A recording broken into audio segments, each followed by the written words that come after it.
1971 India Pak യുദ്ധത്തിലെ ചരിത്ര വിജയത്തിന്റെ സ്മരണ പുതുക്കി ഇന്ത്യ ഇന്ന് വിജയ് ദിവസ് ആഘോഷിക്കുന്നു. അതോടൊപ്പം ബംഗ്ലാദേശ് ഒരു സ്വതന്ത്ര രാഷ്ട്രമായ ദിവസവും. ബംഗ്ലാദേശിൽ രാഷ്ട്രീയ പ്രതിസന്ധികൾ, ഹിന്ദു ന്യൂനപക്ഷങ്ങൾക്കെതിരായ അതിക്രമങ്ങൾ തുടരുകയും ചെയ്യുന്ന സാഹചര്യത്തിൽ ഏറെ പ്രസക്തിയുണ്ട് ഈ ദിവസത്തിന്. Indian Army is in Bangladesh. Your air force has been destroyed.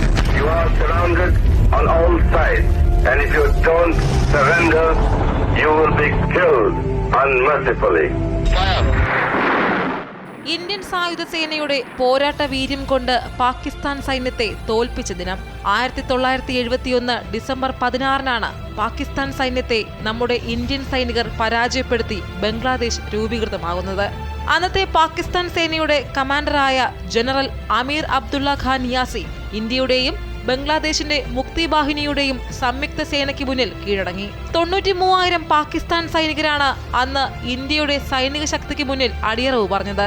രണ്ടാം ലോക മഹായുദ്ധത്തിന് ശേഷമുള്ള ഏറ്റവും വലിയ സൈനിക കീഴടങ്ങൽ. 13 ദിവസം നീണ്ടുനിന്ന യുദ്ധത്തിൽ ജീവൻ ബലിയർപ്പിച്ച ധീരജവാന്മാരെ ആദരിക്കുന്ന ദിനം കൂടിയാണ് വിജയ് ദിവസ്. രക്തവും വിയർപ്പും കൊണ്ട് രാജ്യത്തിന്റെ ചരിത്രത്തിൽ ഒരു സുവർണ അധ്യായം രചിച്ച സൈനികരെ വേദനയോടെയല്ലാതെ ഓർക്കാനാവില്ല. ഡിസംബർ 3-നാണ് ഇന്ത്യയും പാകിസ്ഥാനും തമ്മിലുള്ള യുദ്ധം ആരംഭിച്ചത്. പാകിസ്ഥാന്റെ അധിനിവേശത്തിന്റെയും അടിച്ചമർത്തലിന്റെയും ദുരിതത്തിൽ നിന്നും സ്വാതന്ത്ര്യത്തിന് വേണ്ടിയുള്ള തുല്യ പോരാട്ടമായിരുന്നു ഇന്ത്യ ബംഗ്ലാദേശ് സൈനികരുടേത്. എല്ലാ വർഷവും വിജയ് ദിവസിനോടനുബന്ധിച്ച് സൈനികരെ ഉൾപ്പെടുത്തി രാജ്യത്ത് വിപുലമായ ആഘോഷ പരിപാടികളാണ് സംഘടിപ്പിക്കുന്നത്.